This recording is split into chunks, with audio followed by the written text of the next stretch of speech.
a couple of things. First, I want to ask you. You mentioned that Tom Friedman, if I remember correctly, said that he would be willing to do it anonymously. No, not I did. I said a small number, less than 10% of the people that Dan Gardner surveyed were willing to do it anonymously. I'm not going to comment on who they were. So I think. Well, Tom was not among them. Okay. So I think the carrot to me, from just like a user perspective, is the desire to be right and the desire to announce that I'm right. That's enough of a carrot in this game. I would involve in this game to prove that I'm right. And there is social virality aspect of it. If I'm 100%, assuming in a real world, if I'm 100% right, I'd like to show off on every single platform to tell people that I'm 100% right about things. Supers like to do that. They're proud. Yeah. The problem comes in, which is the risk. What if I'm wrong? What if I'm actually 60% wrong? What if I'm 80% wrong? So maybe there is a pseudo-anonymous model whereby you only disclose that, in my profile, you only disclose the things that I'm right about. And you don't disclose my accuracy level. But then internally, you give better macro data about, so for example, would Syria civil war ends by the end of the year? You are collecting all the data from all the people, and based on the historical performance, you know your confidence level is 75% yes. But then you're not going to expose anyone who did the wrong forecasting, and everyone who did the right forecasting would eventually have that on their profile, that they were right about the Syria. So on one hand, you collected the macro data and you have the right forecast for everybody, and you don't really care about who, shaming those who got it wrong, and you gave good credit for the people who did the right forecasting. Yeah. Reminds me of the old B.F. Skinner boxes, and it's only reward. There's no punishment there. Well, there is kind of a punishment internally in the system, because their weight of next time forecast is going to be much less than the overall forecasting, which is really what you are after, right? You're not after individual results. You're not after telling someone you're 75% right. It doesn't matter. You are after, would this happen, 75%. I think the second generation tournaments are right. The focus is on improving the quality of public debate. Incentivizing people who to become super forecasters may be an important part of improving the probability estimate stream, but it's a secondary goal to the societal goal. So why wouldn't Thomas Friedman does that? You're not going to expose all the mistakes that he's doing, but then you're going to give him some good credit for the stuff he got right. And everybody in the system knows probably Tom Friedman have missed 50%, but at least they know the 50% that he was right about. What I would like in the second generation tournament is public access to it, just as a public person, and the ability to record my own prediction, my own forecast, in a way that I can revisit it when I turn out to have been wrong. And the way turning out to have been wrong is the most important learning part of this whole process.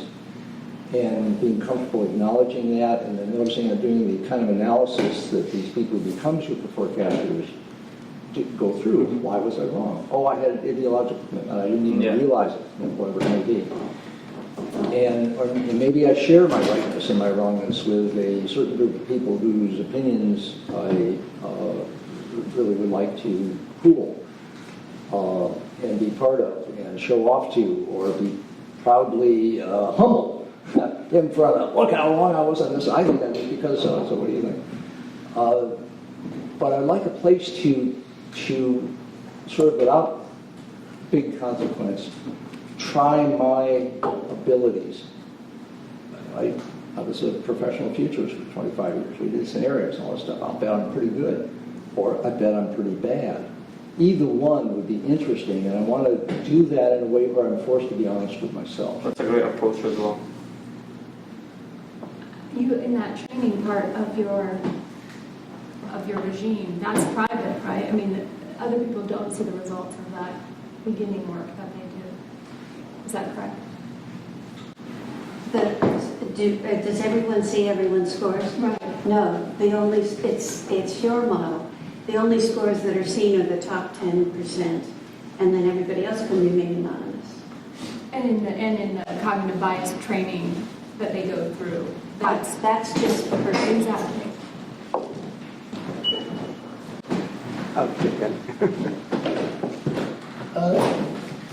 I'm curious about your emphasis on tournaments. And why?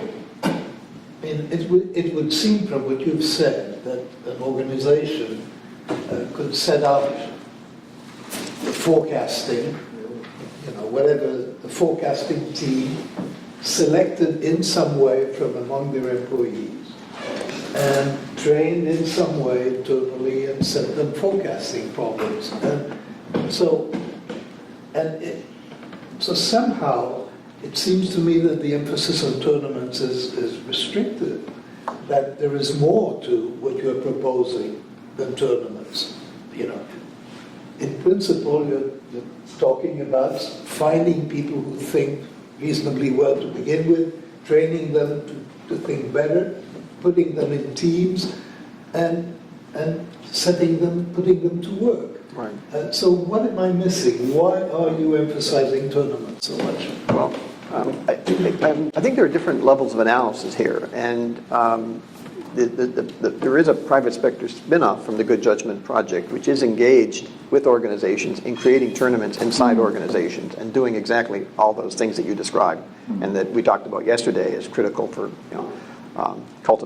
spotting and cultivating skill. So that can all happen within any private or sector public organization.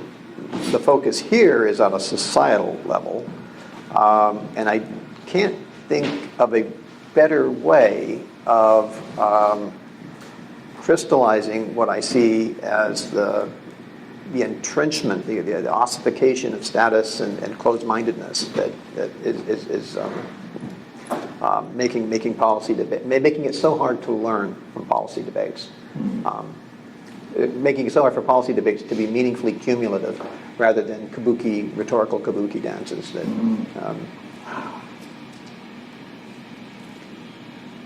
Can you think of any alternatives, Danny?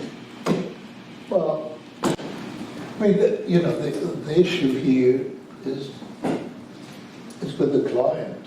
This is true in the context of policy, whether the decision makers are ready for this, or what would be the social impact of having a subgroup of people improving their forecasting. It would have to be, if you're viewing this as a campaign, then I think a television program, a large prize, and so on would be extremely useful. But ultimately, I'm not sure that it's about that you can improve society thinking about social problems by having essentially dispassionate people think dispassionately about problems when there are politically motivated hedgehogs who shout a lot louder. But here's the minimalist goal is to make it marginally more embarrassing to be incorrigibly closed-minded. Just marginally. The bit more ambitious goal is to make it substantially more embarrassing. And I think that requires talent, and it requires resources of the sort that academics like myself don't possess. So I don't know how to create a TV show. A lot of things I don't know how to do. So. Gotcha. I had a question about the debate about basically prediction versus predicting policy, the discussion that you and Bob had earlier. So there's certain policy decisions that are fairly, I think, unique where they hinge a lot on a specific prediction. For example, the WMD example that you gave, you might argue that was a sideshow and that was a story, but there was a long public debate about whether there's WMD, and that could have been a pivotal decision that would have changed the decision to go into Iraq. Most decisions, I think, when it comes to policy aren't that way. They're like, do you go into Syria or not? And you have a lot of factors you have to consider. Nevertheless, if you are in charge or if you're advising our intelligence agencies on their hiring protocol, would you advise them to give a boost to people that do well in your tournaments versus those that don't when it comes to making the kind of decision like, should we go into Syria? I would, and in fact, it's already happened to some degree. As Barb knows from one of our super forecaster conferences, there was a person from the intelligence community, moderately senior, who encouraged the super forecasters to apply for jobs there. I don't know how many actually did, since the vast majority are already pretty gainfully employed. But no, I think it's a good idea, and I don't think it occurs to people inside the IC to have people like super forecasters in many of the domains where super forecasters are generating good probability estimates. So I think just at a purely personnel selection level, that would be a good idea. The really hard part of the hard issue that you raised, I think, has to do with yes, WMD in Iraq was a situation where there was one pivotal point of disagreement, and I think it was a real disagreement, although there certainly was, you could argue other things are going on. There are other policy debates are more multidimensional. Which policy alternatives are more or less attractive hinges on somewhat intricate clusters of questions that would need to be generated. But I think the debates we saw over Obamacare, the debates we see over quantitative easing, a lot of the debates we see, you can imagine multiple indicators that could tip the scales of plausibility toward one side or the other of the debate. But that's the hard part. That was the thing I dwelled on a bit yesterday, and the reason I dwelled on it is I see it as so crucial to making this work. Mass engagement is crucial, but so is the quality of the questions. And generating high-quality questions is something we need to put a lot of energy into. With hiring super forecasters, one would think that it might bias their judgments once they are within the. Right now, they're somehow independent when they make their forecasts, but if they are within the organization, they might have. Oh, sure. Lots of things could happen to them. Very few of them, I think, will ever join the intelligence community. But But do you think it would actually introduce less accuracy to their forecasts? I'm not sure. Once you enter an organization, you're not playing a pure accuracy game. You're playing a lot of other games. You've got to get along with the boss. You've got to get along with other people. There are all sorts of things you have to do to get along. And I think those inevitably would degrade accuracy to some degree. Yes. But also, Phil, so people could opt out. They could just answer whatever questions they wanted, right? And Thomas Friedman has to answer every question. Does he? Isn't that a major difference? I mean, in a sense, but he's obligated every week to do. Well, it's her question. Yeah, to answer. But it's his question, so. But it's his question already. Yeah, that's true.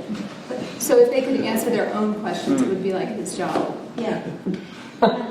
It'd be nice to have an accuracy guru in the company who everybody just trusts, because the whole focus of that person is not to take sides, just completely engage in the single goal. Could you think of examples? Does this happen anywhere?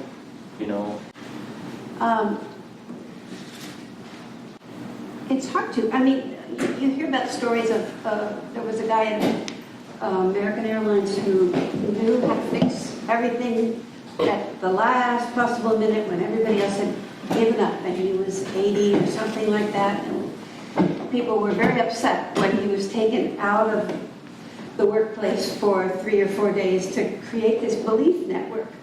When this thing rattles and that thing's, breaks, what's the probability that this and such is wrong? And apparently it was helping, United Airlines for many years. It was this incredibly valuable accuracy belief network. And that was his claim to fame. They wanted to create a model of him, right? They wanted a model of him for when he was building. And they did, didn't they? Yeah.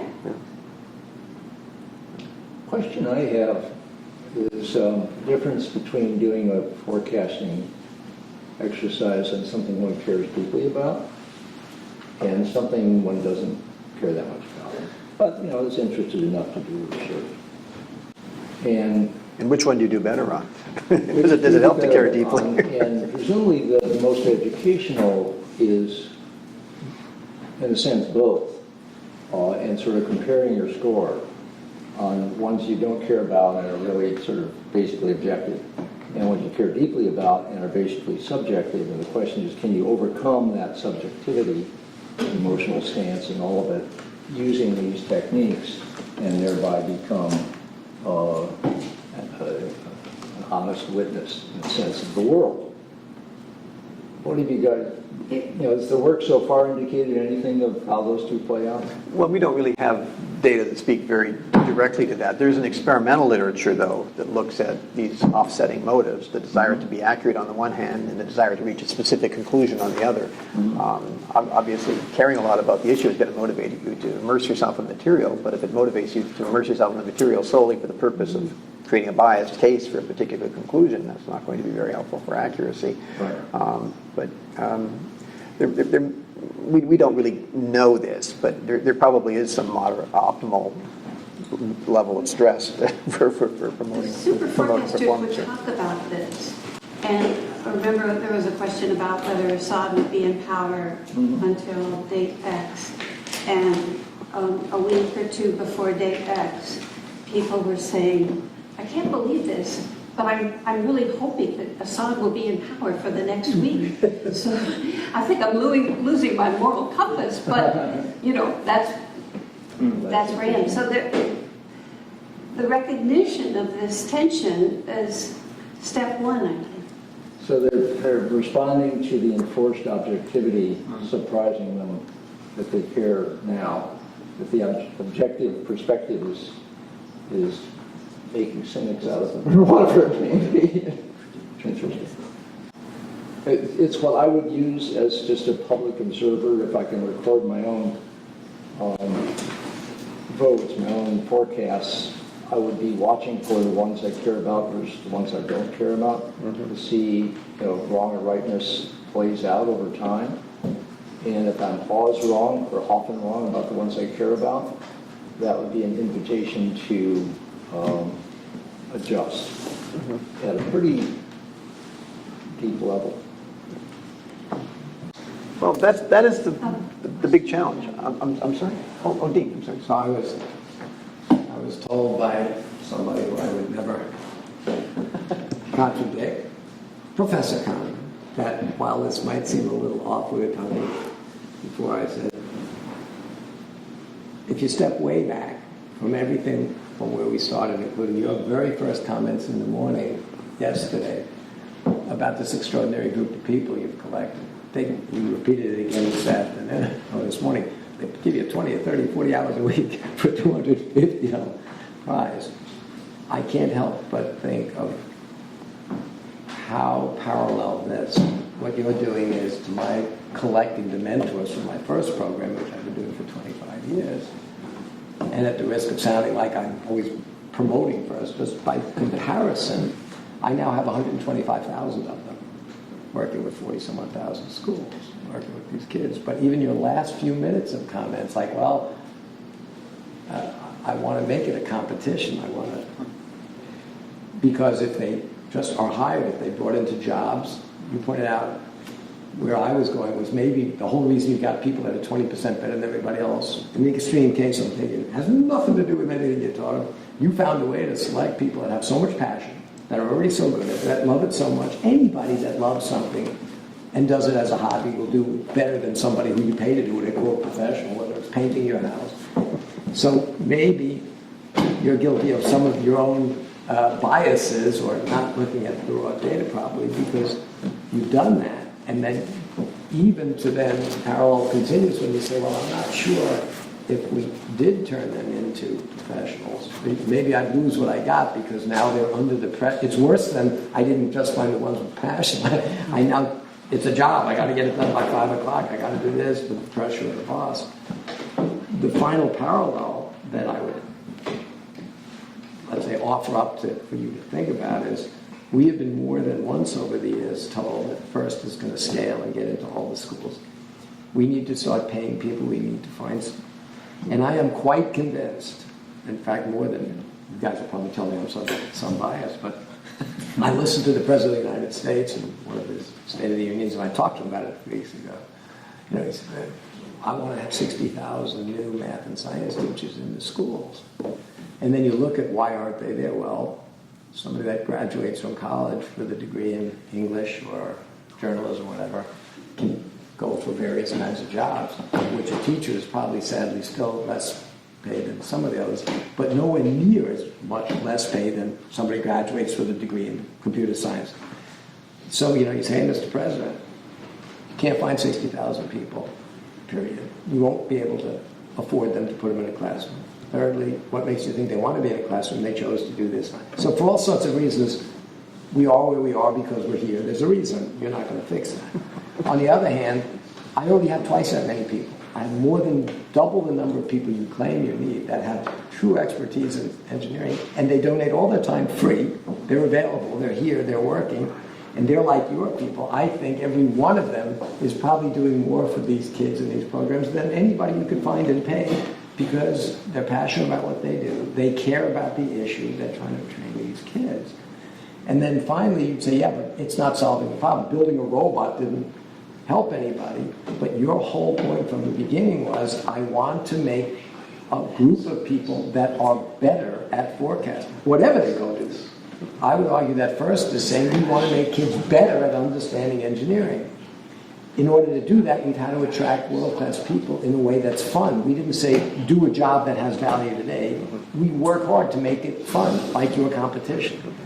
So, not to, again, contradict Professor Kahneman, but if you did try to turn it into something other than that, you will immediately take on the trappings of its work, its profession, its job. You're going to go into the same gene pool of people that are already doing it professionally. I would go to the other extreme and go even harder on come up with some really fun, exciting prognostications that you make very public. Make it clear that all the, quote, experts are nowhere to be seen. Make sure that all the people with high passion run out to do it and win big prizes because it's fun. It will involve the public, and you will make a first analogy to getting people that care about the issue to excite other people and kids to care about an issue. They will all develop core talent and expertise by practice at those issues, and then they will later self-select to become the professionals that do it better than everybody else. But I think you need to make sure it's fun, make sure that the public can understand what's going on. I think you're very sophisticated, very academic. Everybody around this table, I think, finds things interesting that most of the public not only doesn't find it interesting, they can't even understand what you're talking about. You gotta make this thing much more human at some level, make it more exciting, and get more people involved in it, and let the rest of it take care of itself. You know, there was a throwaway line that you said that I want to fixate on, and you didn't put a lot of emphasis on it, but I think it's just exactly right. We are where we are for a reason. And we have the stale status hierarchies we have in the punditocracy and in our democracy. They exist for reasons, and the major players do not have strong incentives for unilateral defection, which in game theory terms means that we may be locked in a suboptimal equilibrium trap. It's also true we are where we are for a reason because Barb and I and the other people in the Good Judgment Project are academics. And we don't really know how to do a lot of the things that need to be done to scale this up. We don't have that skill set. We have some advisory capacity, and we could be helpful. But actually making that transition, someone else needs to take this over and do it. Maybe someone with the right connections, the right resources, the right skill sets. Beyond the academics. We are where we are for a reason. I like that. I think we should just close on that phrase. We are where we are for a reason. That is it. It seems to me that this group, this subject, is way too sophisticated for the general audience. Like if it were to be presented to a general audience, it would, say in a book, or it would have to be addressed as such, you know, in the form that the so-called general audience, which I don't believe it is a general audience, would be ready for. And right now, I don't think there is a general audience that's ready to hear this. I think we need to move, to scale this up, because the activity will be too easy to ignore otherwise. We don't have enough kids doing math, science, engineering, things that'll matter to us into their future. But it's hard work and they don't understand it, so let's just talk engineers. I think the whole point about first was, I believe, and maybe I'm not, given the right opportunity, given the right incentives, all kids, particularly women and minorities that never thought they could or should or would be able to decide if they put their passion there, they can. And the goal was to get way more people involved in something good for them and good for the future.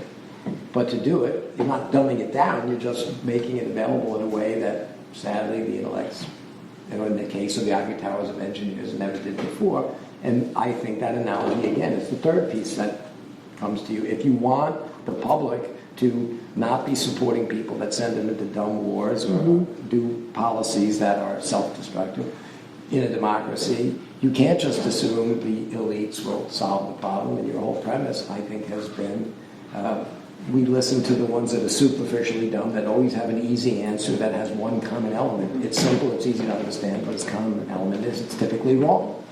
And if you're saying that, what he's saying is, given the right incentives, more people could get better at predicting properly, and maybe the public would care about that and watch more, and it's a self, then I would say, instead of assuming you've got to just talk to the people that already sort of get it and might be interested, you've got to redouble your efforts to make it something that is accessible and fun and appreciated by a much broader group of people. First, by pointing out how important it is.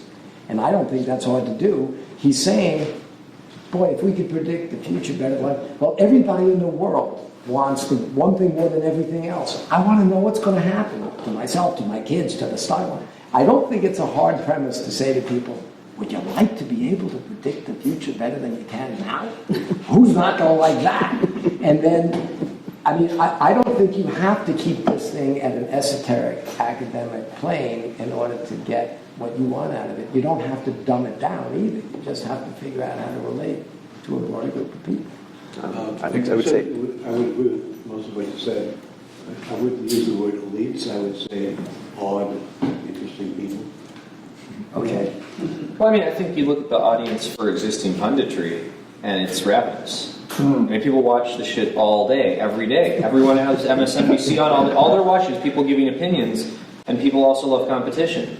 So I can't imagine just in theory that people wouldn't like that punditry more if there were a competitive element layered onto It's it. entertaining. Which is why, yeah, I mean, it's more entertaining, right? It makes it more dramatic. One of the tricky things, this feels right to me as well, but one of the tricky things is with something like robotics, it's policy-wise and politically neutral or positive. The problem, so I think where the questions come from and what they are, especially in the early going. well, that was one reason why, for institutionalizing a setup in which each side would nominate questions, so there would be some neutral ground. You don't want the tournament to be perceived as somehow partisan. It does have to have that. There has to be the appearance and the reality, I would say, as close to reality as you can get, of a level playing field. But I have to say, what Dean has just said, it captures almost perfectly what my hope is.